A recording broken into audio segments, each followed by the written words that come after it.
नमस्कार। 4 दिन पहले जब फिल्म आदिपुरुष का टीजर रिलीज हुआ, तब से लेके अभी तक चारों तरफ एक हंगामा है, एक शोर है। फिल्म इंडस्ट्री में, चैनल्स में, जर्नलिज्म में, एडवर्टाइजर्स में, संत समाज में चारों तरफ एक शोर है। चारों तरफ डिबेट्स हो रही हैं, चारों तरफ भली बुरी बातें कही जा रही हैं। मेरे पास भी सैकड़ों फोन आए होंगे, सभी चैनल्स से फोन आए, जितने सभी जर्नलिस्ट हैं, बड़े बड़े जर्नलिस्ट, और सभी के फोन आए। They wanted my reaction on that, on the teaser, कि आपको कैसा लगा, आपके क्या रिएक्शन है, आप क्या सोचते हैं इस बारे में। मैं आपको सच बताऊं, मैंने एक भी शब्द किसी से नहीं कहा, मैंने बात ही नहीं की उस विषय में। मैंने कहा नहीं, मुझे कुछ नहीं कहना है। लेकिन मुझे लगा कि मुझे आपसे कुछ बात तो करनी चाहिए, आपसे करनी चाहिए। मेरे मन में बहुत सारी बातें बहुत सारे समय से आती रही हैं, और इस हंगामे को लेकर, इस इशू को लेकर मुझे लगा कि शायद यह सही समय है जब मैं अपनी बातें आपके साथ शेयर कर सकूं।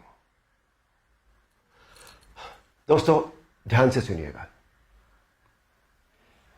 रामायण, महाभारत, श्रीमद् भागवत जैसे जितने भी ग्रंथ हैं, शास्त्र हैं, यह हमारी सांस्कृतिक और धार्मिक धरोहर है। यह हमारी संस्कृति है, यह हमारी जड़ है। सारी मानव सभ्यता के लिए यह नींव के समान है, और न तो नींव को हिलाया जा सकता है और न ही जड़ को बदला जा सकता है। नींव या जड़ से किसी भी तरह का खिलवाड़, किसी भी तरह की छेड़छाड़ बिल्कुल भी ठीक नहीं है। हमें इन शास्त्रों से संस्कार मिलते हैं, जीवन का आधार मिलता है। ये धरोहर ही हमें जीने की कला सिखाती है। हमारी संस्कृति विश्व की सबसे प्राचीन संस्कृति है। हमारी हर पीढ़ी इसे युगों युगों से आत्मसात करती आ रही है, जिसका सबसे बड़ा एग्जाम्पल है 2.5 साल पहले जब कोरोना आया था, तो कोरोना ने लोगों की धार्मिक भावनाओं को तब से लेकर आज तक और भी प्रबल कर दिया है। हमारी धार्मिक परंपराओं और मान्यताओं को और अधिक पुष्ट किया है इस महामारी ने। टीवी पर जब धारावाहिक रामायण प्रसारित हुई थी कोरोना के दौरान, तो रामायण ने एक विश्व रिकॉर्ड बनाया। आप सब जानते हैं, हम सब जानते हैं, यह एक बहुत बड़ा संकेत है हमारी मान्यताओं और परंपराओं की प्रामाणिकता का। इस बार यानी 2020 में रामायण आज की युवा पीढ़ी ने भी देखी, और 35 साल पहले बनी रामायण को पूरी श्रद्धा और आस्था से देखा, समझा और आत्मसात किया। आज जो बेहिसाब लोग मुझसे मिलते हैं, उनमें सबसे ज्यादा संख्या टीनेजर्स की होती है। दोस्तों, 500 साल के संघर्ष, अथक प्रयत्न और जद्दोजहद के बाद, न जाने कितना रक्त बहाने के बाद, हमें राम मंदिर के पक्ष में निर्णय मिला, और वहां एक भव्य मंदिर का निर्माण हो रहा है, जो 2024 तक पूरा भी हो जाएगा। अप्रिशिएट करने वाली बात यह है कि मंदिर को भव्यता देने के साथ साथ उसकी आत्मा और मौलिकता को ज्यों का त्यों रखकर यह मंदिर बन रहा है। हमें अपनी सभी सांस्कृतिक और धार्मिक धरोहरों और मान्यताओं को जैसी वो है वैसी ही बनाए रखना चाहिए। उनमें किसी भी तरह के बदलाव की न तो जरूरत है, न करना चाहिए, और न ही किसी और को करने देना चाहिए। भला कोई अपनी नींव हिलाता है क्या? कोई अपनी जड़ें बदलता है क्या? हमारी इन धार्मिक सांस्कृतिक मान्यताओं और परंपराओं को किसी भी तरह का कोई नयापन देने की आवश्यकता नहीं है।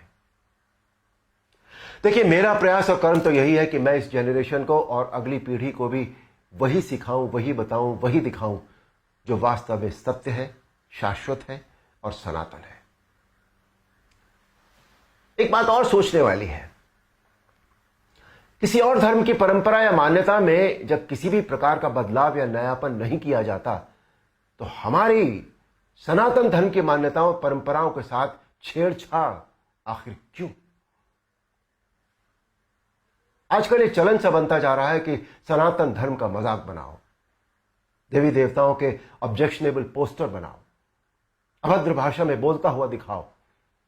आखिर किसने अधिकार दे दिया कि कोई हमारी धार्मिक आस्था से छेड़छाड़ करे या हमारी भावनाओं को ठेस पहुंचाए? कुछ फिल्म मेकर्स, कुछ राइटर्स, कुछ पेंटर्स, कुछ एक्टर्स, कुछ एडवर्टाइजर्स को इस बात का विशेष ध्यान रखना चाहिए कि वो क्रिएटिव लिबर्टी के नाम पर धर्म का मजाक न बनाए और न ही किसी की मान्यता या परंपरा को तोड़ मरोड़ कर प्रस्तुत करें। दोस्तों, ये किसी राजनीतिक पार्टी या धर्म के लिए नहीं, बल्कि पूरे देश के लिए एक स्वाभिमान बढ़ाने वाली बात है कि आज हमारे प्रधानमंत्री श्री नरेंद्र मोदी जी के नेतृत्व और कुशल मार्गदर्शन में देश के कोने कोने में सांस्कृतिक, धार्मिक और ऐतिहासिक धरोहरों को पुनः पहचान मिल रही है। स्थान स्थान पर कॉरिडोर बनाए जा रहे हैं जिनसे हमारी इन धरोहरों की रक्षा भी हो रही है, उनका पुनर्निर्माण भी हो रहा है, साथ ही उनकी मौलिकता भी यथावत रखी जा रही है। मोदी जी, ये देश सदैव आपका ऋणी रहेगा। मेरा अनुरोध है आप सबसे कि आप सब पूरी सक्रियता और जागरूकता के साथ अपनी अमूल्य सांस्कृतिक, धार्मिक मान्यताओं और धरोहरों को सहेज कर संभाले रखने का संकल्प करें और दूसरों को भी इसके लिए प्रेरित करें। धन्यवाद। नमस्कार।